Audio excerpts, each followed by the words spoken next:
All right, recording has started. Hello, everyone. We are calling to the World Community Exchange Transparency meeting. Sorry, there we go. My screen sharing just disappeared on me. And today is April 10th. We are starting the meeting as calling to order at 12:11 p.m. Central Time. Present at the meeting at this point are Vanguard Rosie Ray, Framework Advisor Christy Ivy, Cornerstone Lori Hayes, and Strategic Planning Advisor Michelle Austin. As you can see, we have the recording there from the last transparent meeting. If you have watched it or have any questions, does anybody have any questions or concerns about the recording or anything that was on that last recording? Hearing none, I will move forward. At this point, we do have a quorum present. However, there is nothing to be taken a vote, and so we will continue forward. May I make a note, please? Yes, ma'am. Kara is excused today. She got her brand new job. I don't want to go into details because we're being recorded, but made it clear that on her first day of work, she could not miss an hour for this meeting, but she will join us for the next meeting this month. And did she notify you? Yes. Okay. I did not reach out, just for the record. She notified me in advance. That's fine. Like I said, I sent a text to everybody who wasn't here at the 12 o'clock-ish time. So I did not know that ahead of time. So then we will move on to reports. Rosie has provided her Vanguard report. Are there any questions about the Vanguard report? Does anyone have any questions for Rosie?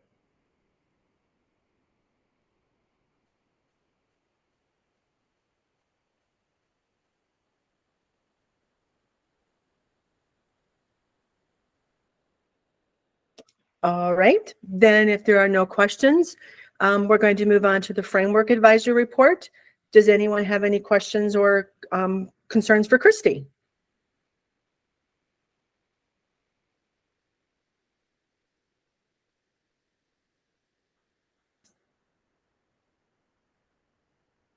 The only thing I'm going to ask is that we put names on the report, please. Unless it's been updated. But when I looked at it for the first link, it's like 3 did this and 2 did that.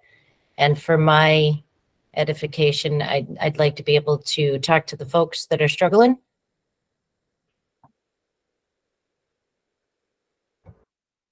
For which one, Rosie? For your entire report. So if you're going to say like, there's tasks undone, or there's tasks that did get done, or whatever the attendance, all of that. I'd like it to go by our functions, please, or by our teams. I'm sorry, I'm switching gears here, but by teams, if that's okay with you. Yeah, I mean, I'm looking at, I'm a visual person. So I'm looking at meeting and attendance. And I see I put the names there. Or you know what, just whenever you get a chance or whatever, you could just because I'm looking and I see names, but maybe it's not exactly like what you want or how you want, maybe. Or maybe I just didn't understand it. Let me go in here. Yeah, because on this report, the only time that there's any there's any kind of accountability, I will say it that way, is with the attendance, and there's names, but I'm looking for past due tasks in Asana, didn't get awareness done. Oh, okay. That sort of thing. Some accountability that it's not that I want to go smash. It's that if I see a name and I'm like, oh yeah, it was a busy month or whatever. But if I'm not being clear, I don't know that without communication. So if there's past due tasks in Asana, that's the easiest one for me to just name off the top of my head. Or you asked for information and you're not getting it. And that would be not just the BOA. I know you're visual, but this is a hypothetical. Michelle is saying, well, I'm trying to do my strategic planning. I reached out to that team in operations they didn't provide the reporting I requested. And that's what she's letting you know. Okay. Okay. So, Okay. so I can track a little bit where I'm needed. Oh, okay. Your report would be awesome for that. So if Alice didn't make her advisor report in, for example, and when you asked her about it, she said, well, that's because operations didn't give it to me on time. So whatever is breaking down in communication so that I can step in and try to help.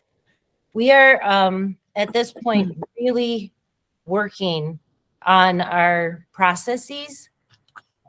And with me on both sides of the desk, I'm positioned in a way that I can try and help communication, but I'm also trying very hard to get it so that it's not just I'm in the middle all the time.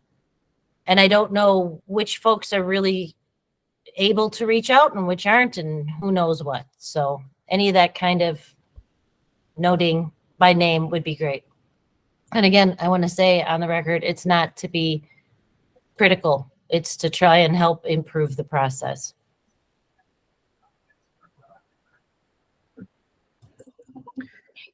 And then to follow up on that, Rosie, you had asked that like special projects be always on the agenda. Christy and I have talked, and she will she will communicate that in her report every month.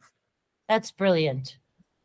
And then speaking of that, Failure of communication, Christy, I 2 weeks ago told one of our volunteers, I won't name them on the recording, but right now it's the only one you're active with, let you know that the project was going to get bumped back a month through circumstances beyond their control. And that was approved by me. It's not an urgent task. It can get done anytime by June and we'll be fine. But Okay. there's an example. As soon as Lori said special projects, I went, yep, there's something I didn't tell you. So I'm kind of using your report to help me remember those things. and Rosie, is that the person that I know? Because I was going to also update, or is that a different Not on project? camera. Pardon? We don't want to do that on camera. Okay. Then I also want to update that one of the individuals doing a special project is I've been in communication with, and there's some special circumstances going on, and her and I'll be talking Same later this person. week. What's that? Same person. Same Okay. person. She's in training with me. Okay. I You're fine. just wanted to make sure. And then Christy, I have to say, I absolutely love what you started with the whole vision board. That was mind blowing for me. Thank you. Rosie and I have talked about the manifesting in the book that, we've all started. And that is something that has always been difficult for me. So the information you guys have all put down and the communication and the talking about it has been really changing for me, I will say. Can I ask you a question, Lori, please? Mm-hmm. If I go where I believe I should go in our drive, I love it. It's going to be a communications kind of day. I go into 2023 meeting agendas. I go to transparent. I go to April. Yep. Why does that one not match your one? Oh, I see. Because you are going into April, and our last transparent meeting was in March. This one. I'm with you. Sorry. Oh, do you see that? Yes. Yep, I'm with you now. I Thank you. always put the transparent link with the transparent meeting, because then if there were things that were meant to be in our closed session, they don't get, okay? I'm totally following you now. Thank you. Mhm. Do you guys have any questions for me as the framework advisor? I mean, as the framework. Geez, I'm sorry, Christy, as the cornerstone. No, I just want to say, thank you for collaborating with me as far as like, what we do and how we do it, as far as like the framework report. If you go into the framework report, you all will see if people check it, then like for special projects or whatever, because I know sometimes even myself, I get crazy looking all over the place. So I attached a link to that, to try to make things a little bit easier to find things. And if there's anything else that I can link to a specific name or something that I have on the framework advisory report, let me know. So you could just always go there, just click and go to where you need to go. If that will be helpful as well. Great, So I thank you. can check that. Speaking of which, if we have anybody that we've been talking to that might be interested, I'm just again reinforcing Christy's list. Like, we have projects that need people, so a lot of can do some of this. All right, and then Alice did submit her maker advisory report. However, she is not here at this time. For the And- recording, I'm going to give the questions because everybody's required. Yep. And I have some on this one. Okay. So I am curious to ask Alice a couple of things. One, are we onboarding any current brokers? Are there any issues? How many makers are those brokers bringing on? The report, the last couple reports talk, I believe, when it says status, I believe she's talking about independent makers. I'd like to know about the brokered makers as well. And I don't see that section in the report. And I'd also like to have on the report a turnaround time. We received this lead on such and such a date. First, contact onboarding started. I don't care how Alice chooses to do that, but I would like to see some turnaround time information. I think that's essential for the Board of Advisors to understand.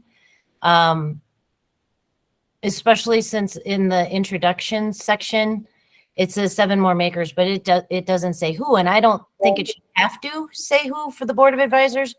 But as the Vanguard, I'd like to know what our turnaround time is from the moment that a maker either reaches out to us or we reach out to them initially, and the point at which we have an answer or they're onboarded. So either a no or onboarded. Also, I'd like to see some data about percentage of success. Okay. And again, I'll leave that up to Alice. Like, I know that we get people that reach out in like Facebook Messenger, and they're really not makers. They're fibbing and they're trying to get us to invest in stuff. I wouldn't include any of that, but if it's a serious maker, whether it's Messenger or Pinterest, Instagram, Fair, if any of us brought someone to Alice, I need to understand, how many are coming. Because if it's 9 out of 10, I'm not going to sweat it. But if it's 4 out of 10, then maybe I need to improve the process. Or I'm sorry, let me say that differently. Maybe the maker team needs to improve the process. I'm getting there, Lori. Okay. So I'd like to see that information in our next reporting, please. Does anybody else have any questions they want to add for Alice? No. That PowerPoint sure is pretty. It was. I told her that as well. All right. And then right now we currently have our awareness advisor position vacant. And I believe we'll be talking more about that in our closed meeting at the end of the month. All right. We will. I'm also going to stress one more time that as a Board of Advisors, some of the key positions are not filled. As the Vanguard, I am very concerned not getting reports about awareness or balance and prediction, some of these key things. I imagine that everybody in this room is very concerned.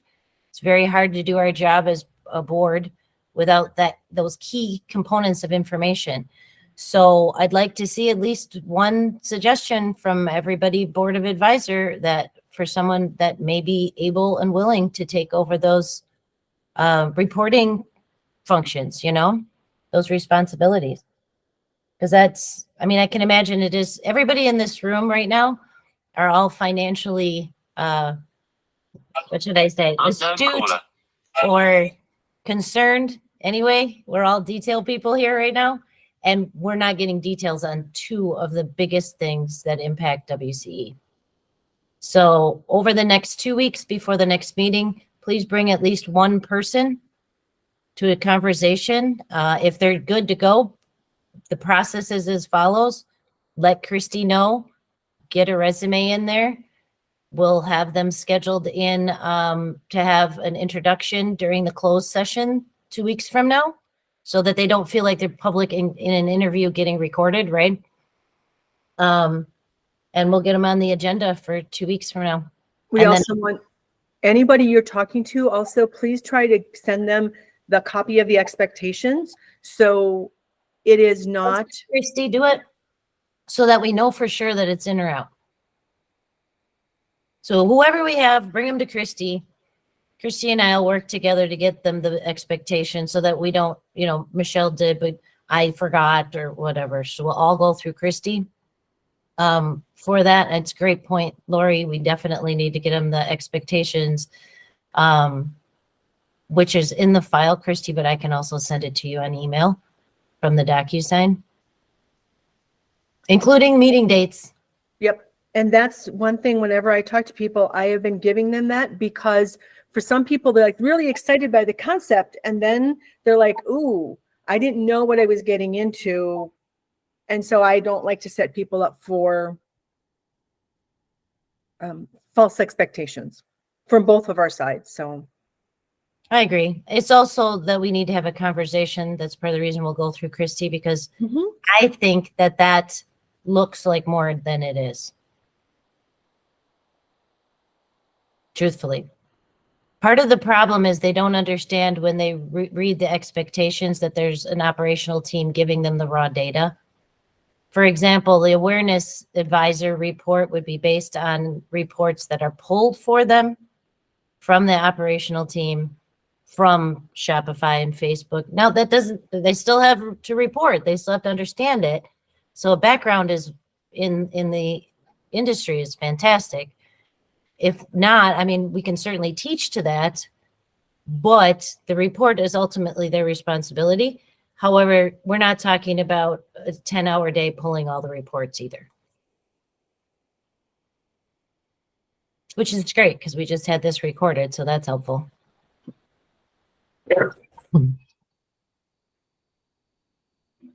So in lieu of an awareness advisor report, I can tell you what I know off the top of my head. And that is that we were struggling to get into WordPress. We are now in. Unfortunately, I'm going to be out of town for 4 days. Thursday, Friday, Saturday, Sunday, Monday. I guess that's 5 days. When I get back, it'll be my first priority to work on the build out. The function of those pages is still fine through Weebly. We are not costing ourselves any of the benefits from the free website guys. It's just a matter of a delay, but not that it's going to impede any business. The store is up and running and doing great. And for anybody been paying attention to me just going crazy in Slack, we finally figured out what the integration problem was with TikTok and are ready to advertise there. That's huge. For awareness, that's absolutely huge. And lastly, off the top of my head, we will not be taking on the meta universe that is Facebook. They didn't like me personally, and I hosted WCE. And so they had put a bunch of blocks and stuff, and we appealed them, and then they kept saying no. And then they sent an email to verify a phone number, which is my phone number. And so I verified it, and they didn't make note of it. Anyway, it got to be very, very messy. We will not be making Facebook our first point for marketing. We're going to stick to what we said in the first place. It's going to be TikTok. It's going to be Pinterest. It's going to be radio. That being said, I know that our awareness team has been reaching out to every single solitary news source they can find that has submit a story here page. And if they don't, finding an email. So in my free time, I've been reaching out to all of the TV stations, newspapers, anybody want to help with that, just holler at me. I got a template. You literally cut it, paste it, send it, do it again, keep up on the spreadsheet so that we don't double do. But in the meantime, that's what's going on with awareness. Can't give you any stats because, without the advisor, there wasn't a report made. But that's an overview at least. Does anybody have any questions on any of that? I know I went really fast. No, you could just send me the template and I can, if it's radio station, news stations and stuff like that, I mean, I could hit here in Georgia. Okay. Just send me what you got and I'll just copy and paste and send it away. Okay. Happy to. It's not hard. I just do it while I'm watching TV. I hate to say that on our transparency meeting, but we know who we are. We wrote up who we are. It's just a matter of if anybody's going to be interested in that or not. The two things I do need from the board and everyone I fund women, please. Every day, share it with someone. Or the fact that we are welcoming new investors. We have 41% of the company left available. We charge $168 a share. They can meet with me personally in a confidential meeting. And I mean confidential. I know we're transparent, but we don't put people's finances out there. So they would have a meeting with me on Google Meet about, how the company works and what they can expect and that sort of thing. But we need promotion for any of those things. Lastly, free website guys that did such a great job for us so far, gave us a code. I put it in Slack. Please share that code all over the place, not only because they're exceptional and we would like other people to maybe qualify, especially the small businesses, y'all know, and especially if they're startup. Because if they don't have a site yet, this is a heck of a boost. If they only have a landing page, this is a heck of a boost. And we do get, I forgot what it was, $50 or $25 or something like that for the referral. So just to be transparent, we will receive money if somebody takes us up on it. And obviously I love that. But the main reason I'm doing it is we all know small business folks. And it's an amazing thing. They are the easiest company I've ever worked with for designing a site. They send you a video, says do this, and then you do it. And then they send you the next video, do that, and then you do it. And then, and even if you come back and say, I didn't understand that video, they've got a sub video. They're so prepared. And they talk, English, not technology. Nothing to be coded, it's pretty exceptional. Okay. All right. Anything else in the reporting section? All right, then I am going to stop sharing. And we can move on to the book club. So how have y'all been enjoying the Humble book so far? Don't y'all I started. Okay. I was going to say I didn't get very far, admittedly, because as you were kind of hearing me rattle on about my season, as I started reading it, it actually is a really good book, and I can't wait to dive into it further. I think what I'm going to switch is to the audible version, so that I can kind of have it going on in the background as I try to work through the day. Because it just so many things about humility that but it's just that gentle reminder for me anyway. That was my biggest takeaway, is that a lot of the principles we've learned over the course of our lives, maybe even forgotten, just because of our interactions and different things that we've dealt with through life. But it's just, this book was a gentle reminder of what really humility is. Mm-hmm. And the difference between being humble and being, God, now the word escapes me.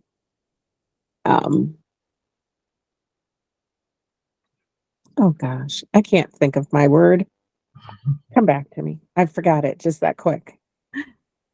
I know what you mean, but I can't help you with the word either. Self-depreciating, Um, that, that could be, but there was a specific word that they used, and I was trying to call it out, but I can't now. It just escapes me. But I found it to be for one, an easy read. For two,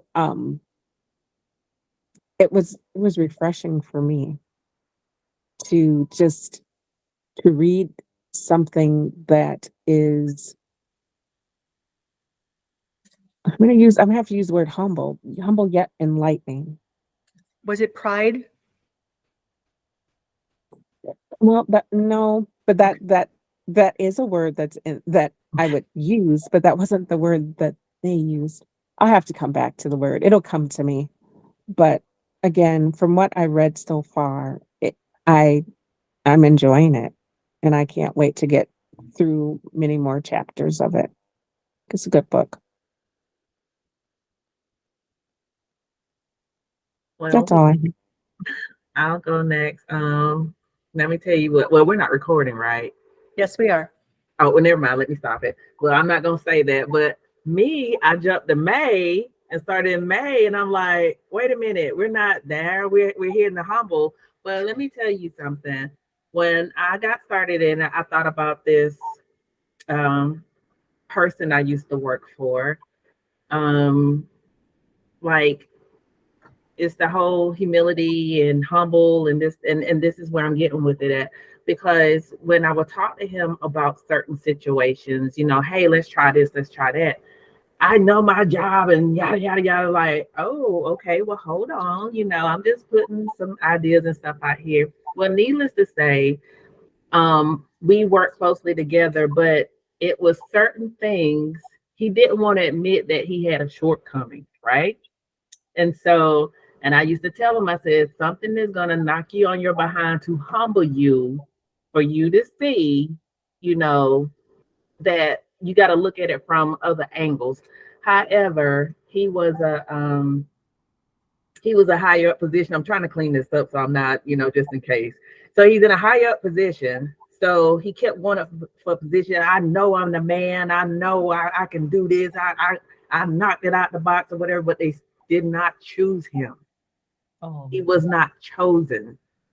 And I kept telling him, you're not chosen because you two up here. And I know you have to, just like the book says, you have to recognize within yourself your shortcomings and your weaknesses. You just want to recognize how strong you are. You didn't want to recognize your weaknesses.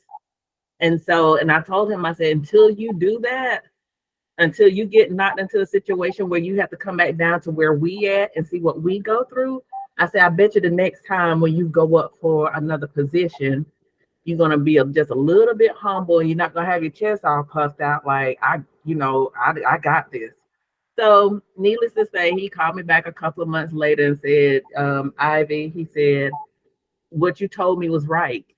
What you told me was right. I had to, he was humiliated because he thought he had it. Like they were even, you're going to go before these people here and talk because we want you for this position. And then he gets a letter saying, we didn't choose you. After they told him that they was going to choose him, they didn't choose him. So, and then I thought about the whole part about the book when it was talking about self-validation, how people are putting themselves out on social media. Like now we take more selfies of ourselves because we want validation instead of us accepting ourselves for who we are, how we look, all that stuff. And I've noticed, and I'm quite sure y'all have to, especially if you're on social media, you see a lot of females like this now and like that because if you look at the comments and the likes and stuff, that's what they build their lives upon, is the likes and the comments. Because if I got 20,000 people telling me I'm fine and pretty, then it's validated for me. Can't nobody tell me I'm not fine and pretty. So you forget your self-worth. You forget, like, it's like you lose yourself and you don't know who you are anymore because you're too busy being a crowd pleaser. So like I'm really enjoying that book. I'm gonna shut up because I could talk about all this stuff 24/7. So that's it. Like I'm hushing.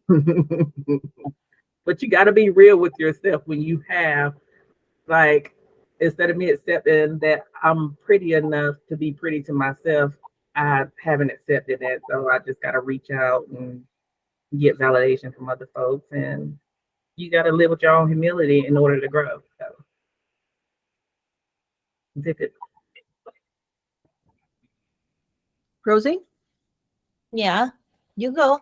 Nope. I got the charge of the meeting today. I So talked all over the report, so I'm going to stay quiet. I'm having fun listening. y'all, that ain't right. But I will say that I haven't gotten to chapter 7 yet in section 2 because I had to reread at least twice the defensiveness section. Sometimes I'm like, well, yeah, I know I do that. But ooh, when I was reading that, I'm like, ooh, I got some lessons to learn here. That section really called and spoke to me a lot about how we respond, how you think you're responding, and then some of the examples they gave, it's like, ooh, I got some work to do here because I will say in my former job, I was the clinical expert, so I knew stuff. Sorry, and then all of a sudden it's like, oh yeah, I do, but you know what? Everybody else has a valid point too, and so sometimes it's really stepping back and thinking and reframing those questions, as well as going into the next section then, which is talking about building empathy. And some of those really struck me as well, because the difference between, is there pure altruism or does pure altruism exist? And can we ever truly be unselfish? I know that several of my friends and I have actually talked about that idea. Like when we help others, are we reaping a personal or social benefit, or does it just make us feel good? And is that the benefit we're getting?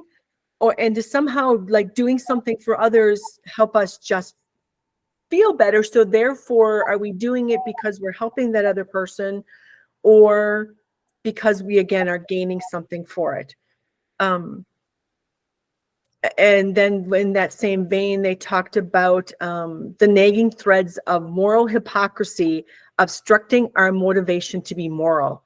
And it was the whole concept of virtuous signaling, which is ensuring one is sending visible messages to align with our preferred worldview without any personal costs, versus slacktivism, which was voicing public support for a cause without making any actual sacrifice or real effort.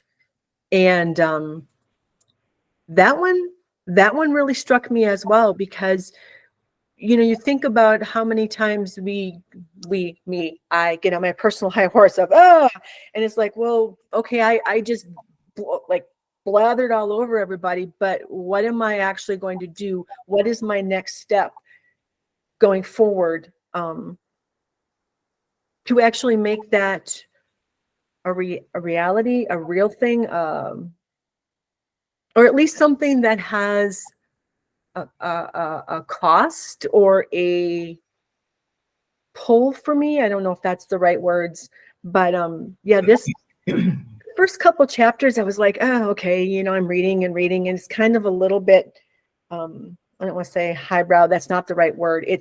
It was a little bit like esoteric thoughts, like, okay, yeah, these are great thoughts. But then when I got into that second set of chapters, there were a lot of life lessons that I am picking up through this. And I think this is a book I'm going to be going back and reading again.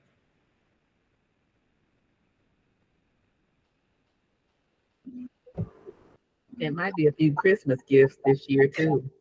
Right. Right? That's how I felt about Energy Bus too. Mm-hmm. Mm-hmm. Yep. Lori, I put 2 articles for you because I know you like articles in the messages. Both of them one's Berkeley and one is a psych journal. And they both talk about how it is basically impossible to give to others without getting something back. Right. And I have to be honest, because we're all transparent. This book is not shaking me in any way, shape, or form at all. I'm literally skimming, going, yep, you could have said that better. Yep, we could have figured that out. It's been how I live. And I thought about saying that today. I'm like, yeah, let's talk about how I'm going to sit here and say, well, I don't need to read the Humble Book because I already am. But that's not what I mean.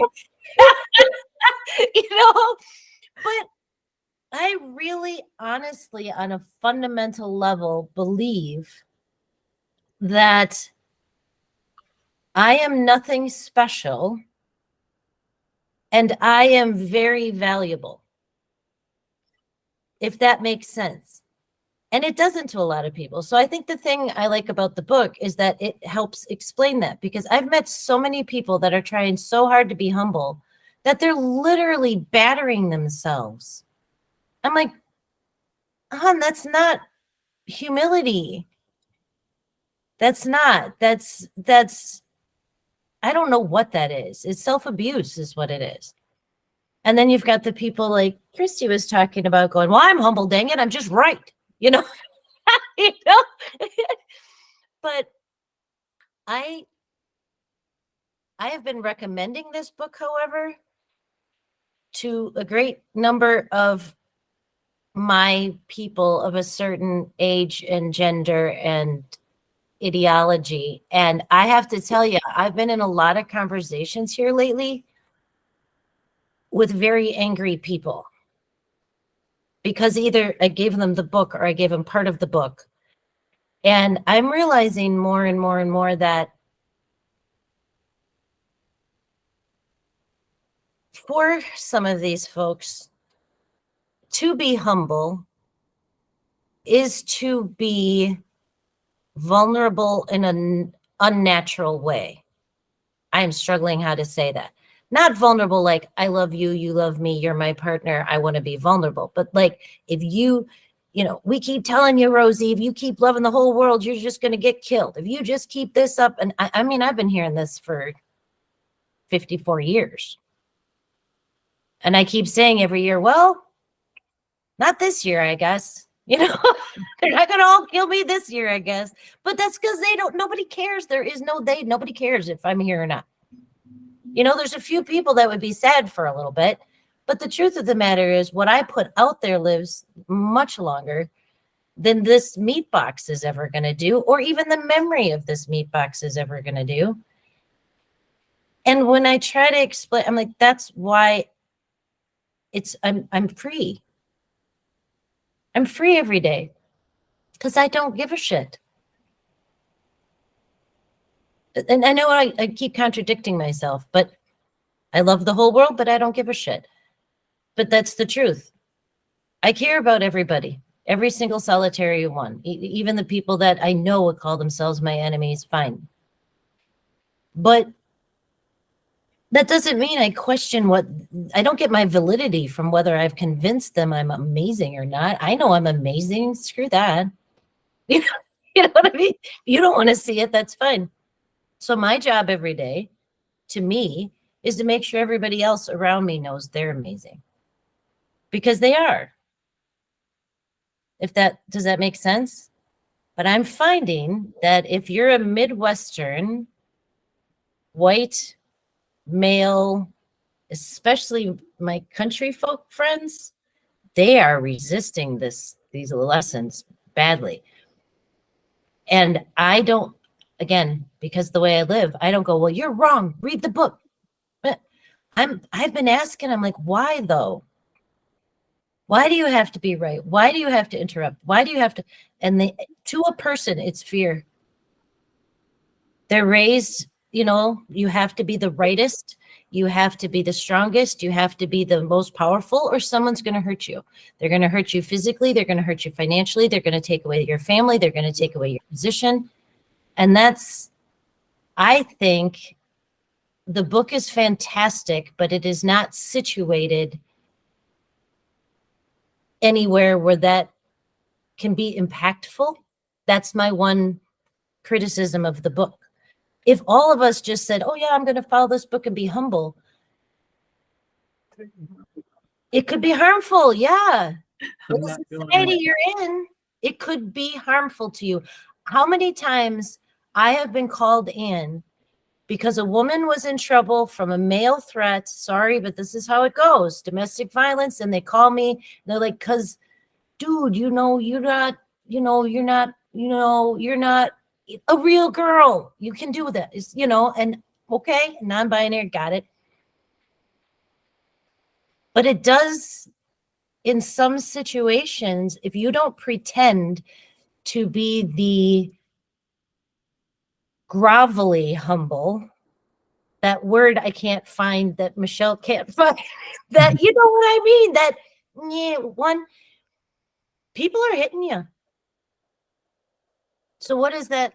I'm looking forward to reading, chapters 8 through 10 to see if they get to the part where you need to be considerate of the circumstances you're in. And I don't just mean societally, I mean familially.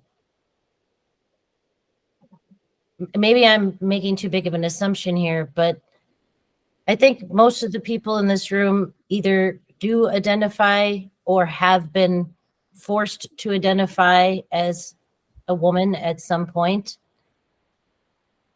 Have you not ever been in a situation where it was just easier, right, to fake the extreme of humility, right? Deference. Yeah, okay, yeah. Christy, you call them out. Do you call everybody out that does it? Oh, no, I don't call everybody. No. I think there are situations in which it may be unsafe to do so. Yeah, like some things require, pull to the side. Let's talk about this. I mean, that's with a relationship, that's with a friendship, that's with professionalism. Like the guy that I was telling you all about earlier, like I have had to pull him to the side and have closed door conversations like, okay, that was wrong. But I'm not going to call you out in front of the crowd like, hey, fool, you wrong. I'm not doing that. Mm-mm. But I you would know need- what? You don't care about a person, or you don't love a person if you continue to let them like keep going, because it's bad enough they already think they're right. They hear you. Right? Like if you stay on that bandwagon with it, oh yeah, no, we're not doing that. And like I said, that's just like when I work for you, I care about you. I still care about you. And if it was something and you never done anything like out the way or whatever the case may be, but I'm just saying, if you had done anything, I would have hit you up on the side. Hey, Rosie, maybe, you know what I'm saying? Because if I care about you as my leader, I'm going to, tell you like, okay, these people feeling this type of way. Now, I know you're right about everything, but I'm just saying, because you're getting ready to hit head on with another train that you're not ready for. Some people act the way they act because of trauma that they have not addressed and dealt with. Right. And then, me, I love the book, but at the same time, like, I'm kind of like you. I'm already set. Like, you have to meet people where they are. And then, you know what? Because I've learned, just from working in the prison system, like, like this fool, and then this at a young age, but staying in the prison system with these guys, I'm like, you know what? You can't argue with these people. You have to meet them where they at, because I don't know what you've been through why your mind is trained the way it is. And, I can't get mad at you because I can't get you to see another way or, a better way. Like, maybe that's all that's just like before my 15th That's divorce. the exact population I'm talking about. Even if you taught them everything in this book and they accepted it 100%. Unless we have a different world to put them in when they get out, they're Right. going back to where that's going to get them killed. Right. And every person that I've known that gotten out of prison, they've gone back. Yeah. Not for a long time, but they repeat that cycle, even if they went to jail for 30 days. I don't know what it is, but I talked to women that has been in relationship with guys that has been locked up, and they was like, oh, they this and they that, they a good man, but at the same time, I like, do you realize where they come from? I'm like, their mind has been trained to take care of themselves. So now they got to recondition everything. And I said, if you love them, you're gonna be patient, because they're not just gonna come out here like, I'm thinking about my whole family. They got to think about themselves for right now. Christy, that very population, one of my favorite exercises is I say for 24 hours, you cannot use a singular pronoun. That's it. That's all I want you to do. You don't have to journal. You don't have to read anything. You don't have any homework. And every one of them goes, oh, that's easy. No, it's not. It's not. At first, they're like, well, we need to, and they're like, see, I can do it. No problem. And then they'll get to that one that to say we makes them grind, just grind. Mm-hmm. I'm like, well, to pass, you've got to say we. Right. Singular pronouns. Right. Mm-hmm. And that's a part of humility. And sometimes that's as easy as you got to start. So I kind of agree when Lori was saying it's esoteric. I don't know if how to use that word exactly. I don't think it's very highbrow, but I do think it's starting from a place that there's an assumption, there's a groundwork and a foundation that not everybody has.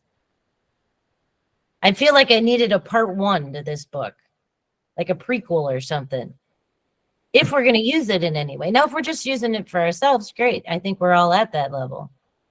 But I became really interested in going, okay, how would I teach them? I'm a teacher, so how would I teach this? I couldn't start with this book teaching it to the most of the people I know.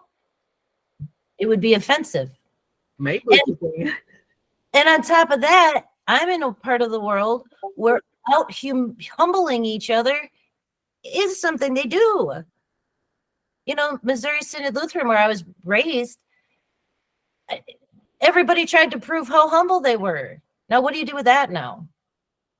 It's like, well, don't put your light under a bushel, but don't pray outside of the closet and don't show off everything you've done. Don't put your plaque up there. And that's fine. So you hear everybody leaking behind there going, well, I wonder where that came from. And now we know you donated it, It's like, yeah, but I was too humble to say so. I'm so glad that you figured it out. Yeah, when you all but, said your name. So I think this is my favorite part of this book was when he asked his wife how humble he was, and she said 4. I'm like, what a wonderful partner you have. Oh, yeah, it's 4.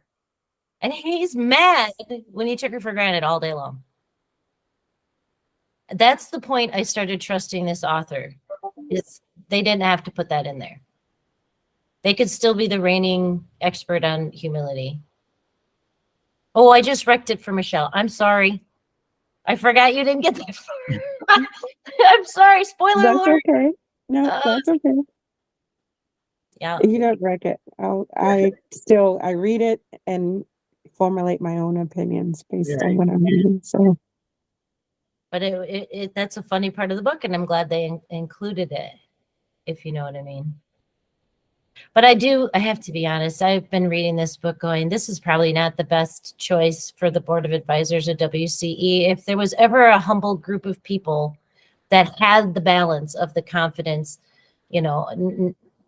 not just humble bad, but the balance. I know I'm great. I'm not expecting the world to fall at my feet, but I deserve to be here. This is that group. So the whole time I've been reading it going, oh, I feel like I'm wasting everybody's time. It looked like a good book, but See, and first of all, we didn't know what the book was going to be. we didn't. Secondly, I think that it gives, at least for my feelings, it's like, oh, I am starting to recognize why person A and I struggled. or why I felt this way interacting with or working with certain kinds of people, certain not kinds, but certain people. So I think this has been, for me, this has been a really good I'm book. glad to hear it. So you guys, just for grins, because we got to go here shortly. Lori and I are going to be stuck in a car together for 2 12-hour stints over the next 5 days. So, So when we come back, we'll have a new cornerstone. right? They left her in Jersey, you guys. We're done. Just came home. Yeah, that'd be how that worked. We're like, yeah, I'd wander off. But the reason I'm bringing it up is, Christy, I'm going to ask you to please be my backup for Apple. Okay. And we'll talk a little bit after the recording's done, just for those few days. Okay. Okay. All right. Do we have anything else further, Lori? Okay. Nope. I was going to say, we're going to go ahead and call the meeting to adjournment at 1:02 p.m. Central Time. I'm going to stop the recording as of now.